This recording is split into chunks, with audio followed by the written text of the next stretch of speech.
ಕಸ ಗುಡಿಸಲು ಫಾರ್ಚುನರ್ ಕಾರಲ್ಲಿ ಬರುವ ಪೌರ ಕಾರ್ಮಿಕ 50 ರೂಪಾಯಿ ಕೂಲಿಯಿದ್ದ ಫಾರ್ಚುನರ್.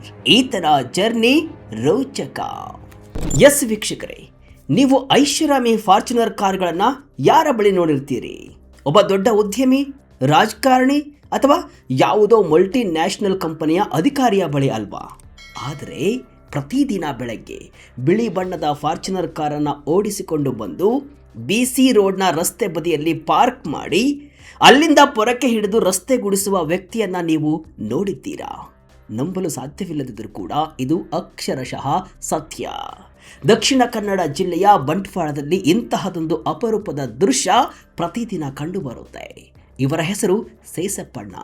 ವೃತ್ತಿಯಲ್ಲಿ ಪೌರ ಕಾರ್ಮಿಕರು. ಆದರೆ ಇವರ ಹತ್ತಿರ ಇರೋದು ಮಾತ್ರ 35 ಲಕ್ಷ ರೂಪಾಯಿ ಮೌಲ್ಯದ ಫಾರ್ಚುನರ್ ಕಾರು. 50 ರೂಪಾಯಿ ದಿನಗೂಲಿಯಿಂದ ಬದುಕು ಆರಂಭಿಸಿದ ಈ ವ್ಯಕ್ತಿ ಇಂದು ಐಷಾರಾಮಿ ಕಾರ್ನಲ್ಲಿ ಓಡಾಡುವ ಹಂತಕ್ಕೆ ಬೆಳೆದಿದ್ದು ಹೇಗೆ? ತಂದೆಯ ಅಂತ್ಯ ಸಂಸ್ಕಾರಕ್ಕೂ ಹಣವಿಲ್ಲದೆ ಪರದಾಡಿದ್ದ ಈ ಜೀವ ಇಂದು ಇಡೀ ರಾಜ್ಯಕ್ಕೆ ಮಾದರಿಯಾಗಿದ್ದು ಹೇಗೆ? ಸೇಸಪ್ಪಣ್ಣನ ಅವರ ಈ ರೋಚಕ ಜರ್ನಿ ಹೇಗಿತ್ತು? ಒಂದು ಇಂಟ್ರೆಸ್ಟಿಂಗ್ ಸ್ಟೋರಿ ಇಲ್ಲಿದೆ. ಕೊನೆ ತನಕ ಮಿಸ್ ಮಾಡದೆ ಈ ವಿಡಿಯೋವನ್ನು ನೋಡಿ. ನಾನು ಶಿವಮೂರ್ತಿ ಸರ್ವಾ. ಬೆಳಗ್ಗೆ 5 ಗಂಟೆಗೆ ಪೊರಕೆ ಹಿಡಿದು ಎಂಟ್ರಿ. ಯಾರು? ಫಾರ್ಚುನರ್ ಪೌರ ಕಾರ್ಮಿಕ ಸೇಸಪ್ಪಣ್ಣ. ಎಸ್ ವೀಕ್ಷಕರೇ, ದಕ್ಷಿಣ ಕನ್ನಡ ಜಿಲ್ಲೆಯ ಬಂಟ್ವಾಳದ BC ರೋಡ್ ಅಂದರೆ ಸದಾ ಜನಜಂಗುಳಿ ಇರುವಂತಹ ಪ್ರದೇಶ.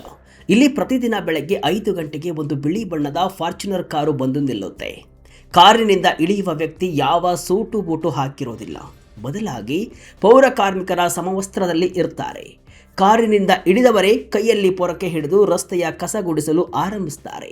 ಇವರೇ ಸೇಸಪ್ಪಣ್ಣ. ಸುಮಾರು 30 ವರ್ಷಗಳಿಂದ ಇವರು ಪೌರ ಕಾರ್ಮಿಕರಾಗಿ ಸೇವೆಯನ್ನ ಸಲ್ಲಿಸ್ತಾ ಇದ್ದಾರೆ.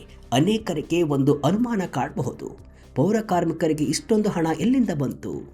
ಇವರು ಫಾರ್ಚುನರ್ ಕಾರು ಮೇಂಟೈನ್ ಮಾಡೋಕೆ ಸಾಧ್ಯನಾ ಅಂತ. ವೀಕ್ಷಕರೇ, ಸೇಸಪ್ಪಣ್ಣ ಅವರ ಈ ಬದುಕು ಅಷ್ಟು ಸುಲಭವಾಗಿ ಸಿಕ್ಕಿದ್ದಲ್ಲ. ಇದರ ಹಿಂದೆ 3 ದಶಕಗಳ ಕಠಿಣ ದುಡಿಮೆ, ಬೆವರು ಮತ್ತು ಅತೀವವಾದ ಛಲ ಇದೆ. 50 ರೂಪಾಯಿ ದಿನಗೂಲಿಯಿಂದ ಶುರುವಾದ ಪಯಣ. ತಂದೆಯ ಹೆಣ ಹೊರಲು ಜನರಿಲ್ಲದ ಆ ಕರಾಳ ದಿನ. ಸೇಸಪ್ಪಣ್ಣ ಅವರ ಬದುಕಿನ ಆರಂಭದ ದಿನಗಳು ಅತ್ಯಂತ ಕಷ್ಟಕರವಾಗಿದ್ವು. 1996ರಲ್ಲಿ ಇವರು ಪೌರ ಕಾರ್ಮಿಕರಾಗಿ ಕೆಲಸಕ್ಕೆ ಸೇರಿದಾಗ ಇವರಿಗೆ ಸಿಗ್ತಾ ಇದ್ದಂತಹ ದಿನಗೂಲಿ ಕೇವಲ 50 ರೂಪಾಯಿ. ಕೇವಲ 3ನೇ ತರಗತಿಯವರೆಗೆ ಮಾತ್ರ ಓದಿದ್ದ ಇವರಿಗೆ ಬದುಕು ಅಕ್ಷರಶಃ ಪಾಠ ಕಲಿಸಿತ್ತು. ಜೀವನದ ಒಂದು ಹಂತದಲ್ಲಿ ಸೇಸಪ್ಪಣ್ಣ ಅವರು ವೈಯಕ್ತಿಕ ನೋವುಗಳಿಂದಾಗಿ ಕುಡಿತದ ಚಟಕ್ಕೆ ಬಿದ್ದಿದ್ರು. ಕುಡಿದು ಬದುಕನ್ನೇ ಹಾಳು ಮಾಡಿಕೊಳ್ಳುವ ಹಂತಕ್ಕೆ ಬಂದಿದ್ರು. ಅವರ ಬದುಕಿನಲ್ಲಿ ಎಂದೂ ಮರೆಯಲಾಗದ ಒಂದು ನೋವಿನ ಘಟನೆ ಇದೆ. ಅವರ ತಂದೆ ನಿಧನರಾದಾಗ ಅಂತ್ಯ ಸಂಸ್ಕಾರ ಮಾಡಲು ಅವರ ಕೈಯಲ್ಲಿ 1 ರೂಪಾಯಿ ಹಣವಿರಲಿಲ್ಲ. ಅಷ್ಟೇ ಯಾಕೆ, ಮೃತದೇಹವನ್ನು ಸ್ಮಶಾನಕ್ಕೆ ಸಾಗಿಸಲು ಸಹಾಯ ಮಾಡಲು ಕೂಡ ಯಾರೂ ಬರಲಿಲ್ಲ. ಕೊನೆಗೆ ಸೇಸಪ್ಪಣ್ಣ ಅಸಹಾಯಕ ಸ್ಥಿತಿಯಲ್ಲಿ ತಂದೆಯ ಮೃತದೇಹವನ್ನು ಹೆಗಲ ಮೇಲೆ ಹೊತ್ತುಕೊಂಡು ನೇತ್ರಾವತಿ ನದಿ ತೀರಕ್ಕೆ ಹೋಗಿ ಅಂತ್ಯ ಸಂಸ್ಕಾರ ಮಾಡಿದರು. ಆ ಕ್ಷಣದಲ್ಲಿ ಅನುಭವಿಸಿದ ಅವಮಾನ, ಬಡತನ ಅವರನ್ನ ಒಳಗಿನಿಂದ ಬಡಿದೆಬ್ಬಿಸಿತು. ಸಂಬಂಧಿಕರು ಕೂಡ ದೂರಾಗಿದ್ರು. 2005ರ ಆ ಒಂದು ಸಲಹೆ ಬದಲಿಸಿತ್ತು ಬದುಕು. SI ಬೆಳ್ಳಿಯಪ್ಪ ನೀಡಿದ ಪ್ರೇರಣೆ ಏನು? ಸೇಸಪ್ಪಣ್ಣ ಕುಡಿತದ ಚಟದಲ್ಲಿದ್ದಾಗ ಅವರಿಗೆ ಬೆಳಕಾಗಿ ಬಂದವರು ಅಂದಿನ BC ರೋಡ್ SI ಆಗಿದ್ದ ಬೆಳ್ಳಿಯಪ್ಪ ಅವರು. ಸೇಸಪ್ಪ, ನೀನು ಹೀಗೆ ಕುಡಿದು ಹಾಳಾಗಬೇಡ, ನಿನ್ನ ದುಡಿಮೆಯ ಕಡೆ ಗಮನವನ್ನ ಕೊಡು, ನಿನ್ನ ಬದುಕು ಬಂಗಾರವಾಗುತ್ತೆ ಅಂತ ಅವರು ನೀಡಿದಂತಹ ಒಂದು ಸಲಹೆ ಸೇಸಪ್ಪಣ್ಣ ಅವರ ಮನಸ್ಸಿಗೆ ತರ್ತು. 2005ರಲ್ಲಿ ಕುಡಿತವನ್ನು ಸಂಪೂರ್ಣವಾಗಿ ತ್ಯಜಿಸಿದ ಸೇಸಪ್ಪ ಅವರು ಕೇವಲ ದುಡಿಮೆಯನ್ನೇ ದೈವ ಅಂತ ನಂಬಿದರು. ಅಂದಿನಿಂದ ಅವರು ಒಂದೇ ಒಂದು ನಿಮಿಷ ವ್ಯರ್ಥವನ್ನ ಮಾಡಲಿಲ್ಲ. ಬೆಳಗ್ಗೆ 5ರಿಂದ ಮಧ್ಯಾಹ್ನ 12ರವರೆಗೆ ಪೌರ ಕಾರ್ಮಿಕರಾಗಿ ಕಸ ಗುಡಿಸುವುದು, ಅಗತ್ಯವಿದ್ದಾಗ ಕಸ ವಿಲೇವಾರಿ ಮಾಡುವಂತಹ ವಾಹನದ ಚಾಲಕರಾಗುವುದು, ಹೀಗೆ ಕೊಟ್ಟಂತಹ ಕೆಲಸವನ್ನು ಅತ್ಯಂತ ಶ್ರದ್ಧೆಯಿಂದ ಮಾಡಿದರು. ಈಗ ಅವರು ಕಾಯಂ ನೌಕರರಾಗಿದ್ದು ಸರ್ಕಾರದಿಂದ ಉತ್ತಮ ವೇತನವನ್ನು ಕೂಡ ಪಡಿತಾ ಇದ್ದಾರೆ. ಮಧ್ಯಾಹ್ನದ ಬಳಿಕ ಹೈನುಗಾರಿಕೆ ಕೂಲಿ ಕೆಲಸ. ತಿಂಗಳಿಗೆ 39,000 ರೂಪಾಯಿ ಹೆಚ್ಚುವರಿ ಆದಾಯ. ಸೇಸಪ್ಪಣ್ಣ ಅವರ ಯಶಸ್ಸಿನ ರಹಸ್ಯವಿರೋದೇ ಇಲ್ಲಿ. ಅನೇಕರು 12 ಗಂಟೆಗೆ ಕೆಲಸ ಮುಗಿಸಿ ಮನೆಗೆ ಹೋಗಿ ಮಲಗ್ತಾರೆ. ಆದರೆ ಸೇಸಪ್ಪಣ್ಣ ಹಾಗಲ್ಲ. ಮಧ್ಯಾಹ್ನ ಪೌರ ಕಾರ್ಮಿಕ ಕೆಲಸವನ್ನು ಮುಗಿಸಿದ ನಂತರ ಅವರು ಹೈನುಗಾರಿಕೆಯಲ್ಲಿ ತೊಡಗಿಸಿಕೊಳ್ತಾರೆ. ಅವರ ಮನೆಯಲ್ಲಿ ಹಸುಗಳು ಇವೆ. ಹೈನುಗಾರಿಕೆಯಿಂದಲೇ ಅವರಿಗೆ ತಿಂಗಳಿಗೆ ಬರೋಬ್ಬರಿ 39,000 ರೂಪಾಯಿ ಆದಾಯ ಬರ್ತಾ ಇದೆ. ಇದರ ಜೊತೆಗೆ ಬಿಡುವಿನ ಸಮಯದಲ್ಲಿ ಅವರು ಕೃಷಿಯನ್ನ ಮಾಡ್ತಾರೆ ಮತ್ತು ಕೂಲಿ ಕೆಲಸಕ್ಕೂ ಹೋಗ್ತಾರೆ.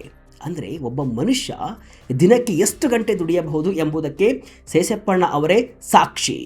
ಪೌರ ಕಾರ್ಮಿಕ ಕೆಲಸದ ಸಂಬಳ, ಹೈನುಗಾರಿಕೆಯ ಆದಾಯ, ಕೂಲಿ ಕೆಲಸದ ಹಣ ಇವೆಲ್ಲವನ್ನು ಕೂಡ ಸೇರಿಸಿ ಅವರು ಇಂದು ಆರ್ಥಿಕವಾಗಿ ಸಬಲರಾಗಿದ್ದಾರೆ. ಸ್ವಂತ ಮನೆ ಕಟ್ಟಿಕೊಂಡಿದ್ದಾರೆ ಮತ್ತು ತಮ್ಮ ಮಕ್ಕಳನ್ನು ಚೆನ್ನಾಗಿ ಓದಿಸಿ ಬೆಳೆಸಿದ್ದಾರೆ. ಸೇಸಪ್ಪಣ್ಣ ಅವರ ಕಾರ್ ಕ್ರೇಜ್ ಕತೆ.